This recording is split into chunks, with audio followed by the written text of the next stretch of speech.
장희빈이 사약을 받기 전까지 숨겨뒀던 음계가 지금 돈으로 수조원에 달했다는 사실 알고 계셨습니까?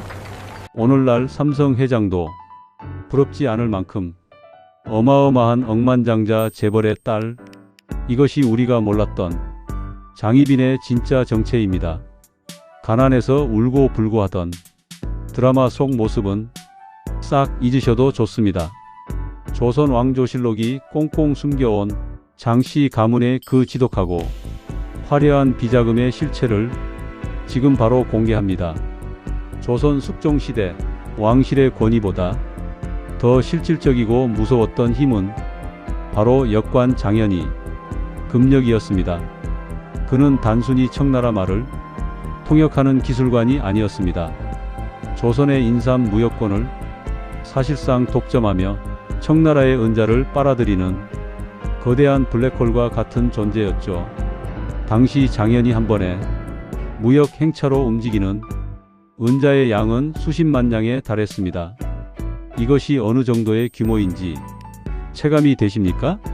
당시 조선 국고의 1년 가용 예산이 은자 10만 냥 내외였다는 실록의 기록을 보면 장현이라는 일개 가문의 재력이 국가 전체의 경제력을 압도하고 있었음을 알 수 있습니다.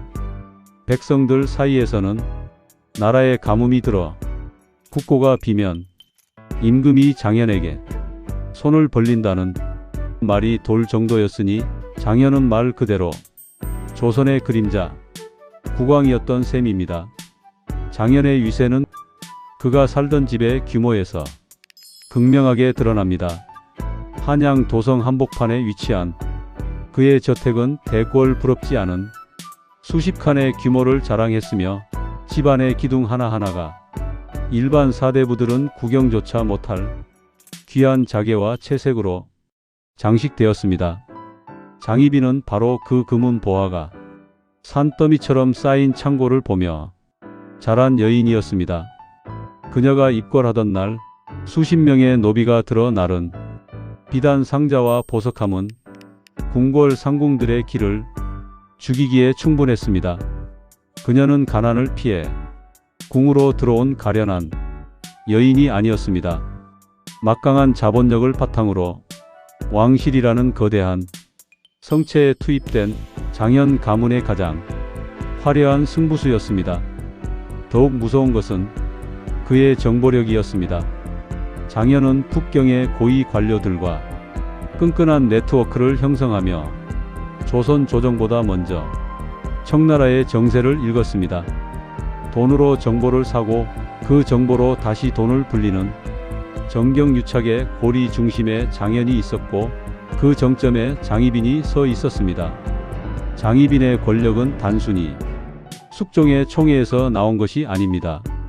조선의 실질적인 경제권을 쥔 장씨 가문의 돈의 힘이 그녀의 등 뒤를 서슬퍼렇게 지키고 있었던 것입니다. 숙종은 조선 역사상 가장 강력한 왕권을 꿈꿨던 군주였지만 즉위 초기의 현실은 참담했습니다. 조정의 모든 요직을 장악한 서인 세력은 왕의 일거수일투족을 감시하며 사사건건 국정에 제동을 걸었죠. 서인들은 거대한 사문이 힘과 학문적 명분을 앞세워 왕을 압박했습니다. 숙종에게 필요한 것은 그들의 목소리를 잠재울 강력한 한방이었습니다. 그리고 그 한방은 다름 아닌 서인들의 경제력을 압도할 수 있는 막대한 통치 자금이었습니다. 여기서 우리는 장희빈의 입궐을 다시 보아야 합니다. 당시 남인 세력은 서인에게 밀려 숨조차 크게 쉬지 못하는 처지였습니다. 그런 남인들이 제기하기 위해 내놓은 카드가 바로 장희빈이었습니다. 하지만 숙종이 단지 그녀의 미모에만 홀렸을까요? 아닙니다. 그녀의 등 뒤에 버티고 선 당숙 장현의 은자 창고를 보았습니다. 기록에 따르면 장희빈이 궐에 들어온 직후부터 궁궐 내 여론이 미묘하게 변하기 시작합니다. 장현의 가문은 궁궐의 하급 관리인 내시들과 상궁들에게 천문학적인 액수의 돈을 뿌렸습니다. 지금으로 치면 수십억 원대에 달하는 로비 자금이 궁궐 바닥에 깔린 셈입니다. 서인들이 아무리 장희빈을 깎아내리려 해도 이미 돈의 맛을 본 궁궐 사람들은 그녀의 편에 서서 숙종의 귀를 즐겁게 했습니다. 사랑은 숙종이 했지만 그 사랑을 궁궐 안에서 철저히 방어해낸 것은 장씨 가문에 마르지 않는 금력이었습니다. 장희빈이 중전의 자리에 오르고 남인이 권력을 장악하자 벼랑 끝에 몰린 서인 세력은 최후의 반격을 준비합니다. 그들이 노린 것은 장희빈의 미모나 품행이 아니었습니다. 바로 그녀의 등 뒤에서 남인들의 정치 자금을 대고 있던 장현 가문의 거대 자본이었습니다. 서인들은 장현을 나라의 창고를 좀먹는 거대 졸부로 몰아세우며 여론을 조성하기 시작했습니다. 역관 따위가 궁궐보다 화려한 집에 살며 국고를 주무른다는 소문은 가난에 허덕이던 백성들이 분노를 자극하기에 충분했습니다. 장희빈의 집안은 너무나도 부유했기에 그 부유함 자체가 서인들에게는 가장 강력한 공격 무기가 된 셈입니다. 더욱 비극적인 것은 숙종의 변화였습니다. 숙종은 이미 장희빈 가문의 돈을 빌려 서인들을 한 차례 몰아냈고 왕권을 공고히 다진 상태였습니다. 이제 숙종에게 장희빈 가문의 거대 자본은 더 이상 축복이 아닌 오히려 왕권을 위협할 수 있는 통제 불능의 사제로 느껴지기 시작했습니다. 정치적 목적을 달성한 숙종에게 장희빈은 이제 효용 가치가 떨어진 카드가 되어가고 있었습니다. 이때 숙종의 마음을 파고든 것이 바로 서인들이 내세운 새로운 카드가 무술이 최씨였습니다.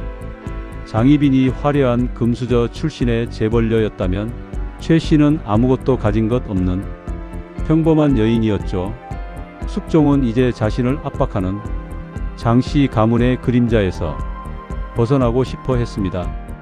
결국 갑술한국이 터지며 남인 세력은 몰락했고 장희빈의 든든한 뒷배였던 당숙 장현은 유배지에서 비참한 최후를 맞이합니다. 가문의 모든 재산은 몰수되었고 장희빈은 다시 후궁의 신분으로 추락했습니다. 그녀가 아들을 세자로 만들기 위해 그리고 자신의 자리를 지키기 위해 썼던 그 수많은 은자들은 이제 그녀의 목을 조이는 밧줄이 되어 돌아왔습니다. 취선당 뒤뜰에서 벌인 저주 사건의 이면에는 권력을 되찾기 위해 마지막 남은 재산을 쏟아부었던 한 여인의 처절한 발악이 숨어 있었습니다. 1701년 숙종이 내린 사약을 마시고 생을 마감한 장희빈. 그녀의 죽음은 단순한 여인의 몰락이 아니라 조선을 뒤흔들었던 거대 자본과 왕권의 위험한 동거가 파국으로 치닫는 순간이었습니다. 더욱 소름 돋는 사실은 장희빈의 집안이 숙종의 정치적 도구인 남인 세력들에게 직접적인 정치 자금을 공급했다는 점입니다. 서인들이 명분과 예법을 따지며 논쟁을 벌일 때 남인들은 장희빈 가문이 돈으로 세력을 불리고 지방의 선비들을 포섭하며 자신들의 목소리를 높일 수 있는 물리적 기반을 닦았습니다. 결국 숙종이 단행한 기사황국의 이면에는 서인들의 경제적 기반을 송두리째 흔들 수 있는 장씨 가문이 거대 자본이 있었습니다. 숙종은 장희빈을 통해 왕실의 자존심을 세울 비자금을 확보했고 그 대가로 그녀를 중전의 자리까지 올리는 파격적인 보상을 단행한 것입니다. 이것은 조선 역사상 가장 화려하고도 치밀했던 왕실과 신흥 자본가의 정략적 동맹이었습니다. 1701년 10월 취선당 뜰에 놓인 한 사발의 사약. 그 사약은 단순히 한 여인이 생명을 끊는 것이 아니었습니다. 조선 역사상 유례없던 신흥 자본 세력, 즉 장씨 가문의 거대 제국이 완전히 무너져 내리는 소리였습니다. 한때는 왕실의 국고보다 든든했다던 장현의 은자들은 장희빈의 목숨을 구하는데 단 한 냥도 쓰이지 못했습니다. 권력을 사기 위해 뿌렸던 수만 냥의 로비 자금은 오히려 그녀를 탐욕스러운 악녀로 낙인 찍는 증거가 되어 돌아왔습니다. 돈으로 산 충성은 돈이 떨어지는 순간 배신으로 변한다는 차가운 진리. 장희빈은 죽음의 문턱에서 그 사실을 뼈저리게 깨달았을지도 모릅니다. 총회에서 나온 것이 아닙니다. 우리는 여기서 숙종이라는 군주의 냉혹함을 다시 보게 됩니다. 숙종에게 장희빈 가문의 재산은 왕권을 강화하기 위한 유용한 도구였습니다. 필요할 때는 천하에 없는 연인처럼 아꼈지만 그 도구가 왕의 권위를 넘보거나 정치적 부담이 되는 순간 숙종은 단칼에 그 연결고리를 끊어냈습니다. 장희빈은 자신이 숙종이 마음을 얻었다고 믿었겠지만 사실 그녀는 조선이라는 거대한 국가 경영의 판 위에서 자금줄 역할을 수행한 비운의 파트너였습니다. 사랑이 권력과 돈을 만나면 얼마나 잔혹한 비극으로 변질될 수 있는지를 장희빈의 삶은 300년이 지난 지금 우리에게 똑똑히 보여주고 있습니다. 오늘날 우리는 장희빈을 어떻게 기억해야 할까요? 드라마 속 투기 어린 여인으로만 볼 것이 아니라 신분 상승을 꿈꿨던 거대 자본가 계급의 도전과 좌절로 읽어야 합니다. 그녀의 가문은 돈으로 세상을 바꾸려 했으나 결국 그 돈이 만든 화려한 감옥에 갇혀 파멸했습니다. 시청자 여러분, 돈이 권력을 만들고 권력이 사랑을 지켜줄 것이라 믿었던 장희빈의 꿈은 결국 물거품이 되었습니다. 그녀가 남긴 이 강렬한 기록은 지금 이 순간에도 우리에게 묻고 있습니다. 당신이 쥐고 있는 그 돈과 권력은 당신을 지켜주는 방패입니까? 아니면 당신을 겨누는 칼날입니까? 시청해 주셔서 감사합니다. 구독과 좋아요는 영상 제작에 큰 힘이 됩니다.